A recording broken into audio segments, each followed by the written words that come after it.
everyone, and welcome back to another episode of PCs and EVs. In today's video, we're going to be taking a look at this really nice looking 2020 Porsche Taycan Turbo. Now, this vehicle has about 36,000 miles on it, which is no knock on the vehicle itself. That means someone has loved it enough to drive it about 12,000 miles a year, and I can see why. It's a great looking car, has charging ports on both sides, the first of which on this side has both your level 2 and your level 3 DC fast charging. It's got walk-away lock and walk-up unlock, so you guys can see the door handles pop in when you lock the car, as do the mirrors, and then they pop out and unfold the mirrors when you unlock the car. It's got a pretty decent sized front trunk. Obviously this is intended to be a sports car, and it just looks really great. We're going to hop up for a couple more closer shots in just a second, but big thanks to Eco Auto for loaning us this vehicle to take a look at today. And here's a nice little walk around that we're going to do of the car. Sorry, I'm still getting used to using my little gimbal thing. This car looks so good. It's just such a good looking car. My goodness. This thing is nuts. So I just got to drive it for a bit, and holy crap, this thing is fast. It's about 650 horsepower, I believe. And because it's a Taycan Turbo, which, yes, I mean, the fact that they're naming a trim turbo when it is literally an electric car, sure, people can get mad about that all they want. I think once they start driving the car, they will have a very different experience with it. Now, this has a like a white exterior. I don't know what the name of the color is, but on the inside, it's got a red interior. Now, these rear seats, I'm gonna hop in. They're pretty comfortable, but obviously, the focus here is the driver. There's a lot to take in, but holy crap, this is a fun car. Now, unfortunately, I forgot my suction cups that I normally mount to the roofs of these vehicles so that you guys can come along with me as I drive them. So I apologize about that. That's a major oversight, and I'm sorry. But this red interior, I think, looks great. The one thing I don't like is how fingerprinty this screen gets, because it definitely accumulates a lot of fingerprints. Whoa, what? There's a screen back here too.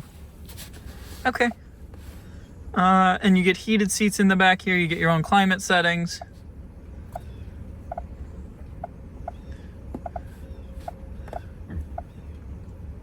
Nice. Okay. Yeah, so I mean, here in the back seat, it's obviously, this is a driver's car. Let's be honest here. There's not even a spot for a third person in the middle, which there shouldn't really be. It's a sports car. It's a 4-door sports car. The audio system in it, I'm going to admit I didn't test. I'm not an expert on that, but I'm sure it's really great. It's got a nice soft touch headliner up here. And it's got a Bose audio system. It's got the nice, interesting little clock right there on the dash, which is just a manual clock, which is interesting. There's so many settings. There's so much you can do with this car. It's nuts. It's really just a gorgeous car.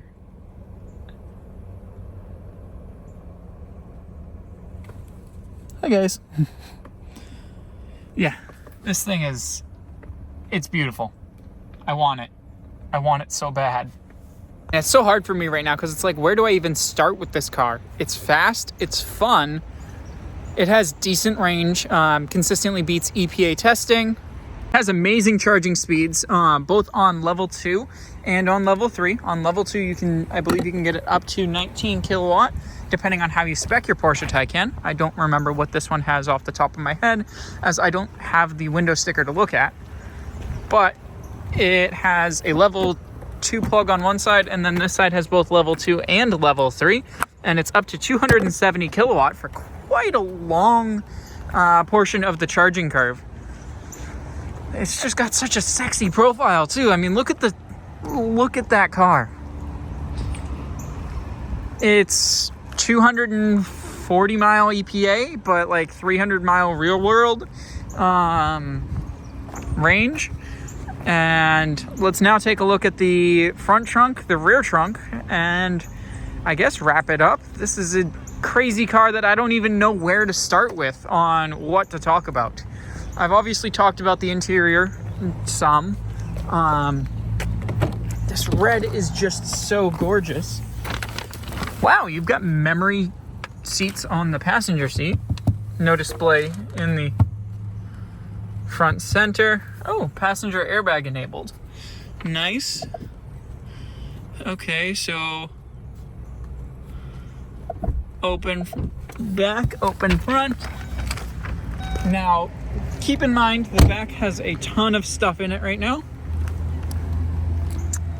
So I don't know why they have a bunch of their stuff in it, but I've got my tripod, my SSD, and my gimbal in there.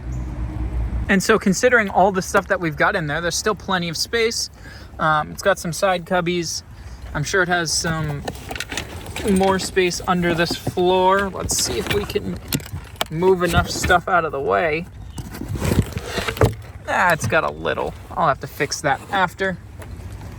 But let's look at that front trunk space, because that's something that I'm super interested in. Wow. This is quite the beefy mobile charger. It's starting to rain. Let's see. So you've got your little latch right there. And you know, you've got decent space up here. Honestly. This is perfectly reasonable. I wouldn't complain about that.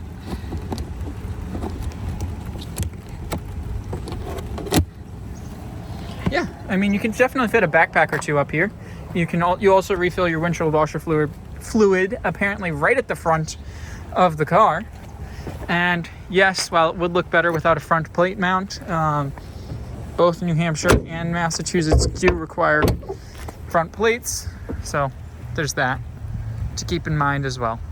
God, this car looks so good. I want it. I can't afford it, but I want it. Please, everyone, like, comment, subscribe, watch every video I've got. Maybe then I'll be able to buy this car. So as I've been saying, thank you so much to Eco Auto for letting me drive this gorgeous, gorgeous car. I mean, just look at it. Here at Eco Auto in Tewksbury, Mass. I'm going to leave a link to them down in the description below. If you guys are interested in renting a Tesla or renting some cars from them, they do that, as well as obviously they sell anything from hybrids, plug-in hybrids, fully electric vehicles. They're a great company to work with. Final thoughts, what do I think? I think it's an amazing car, and if you can afford one, get one. It drives way better than the Model S that I've previously driven. It's a completely different car, like I said.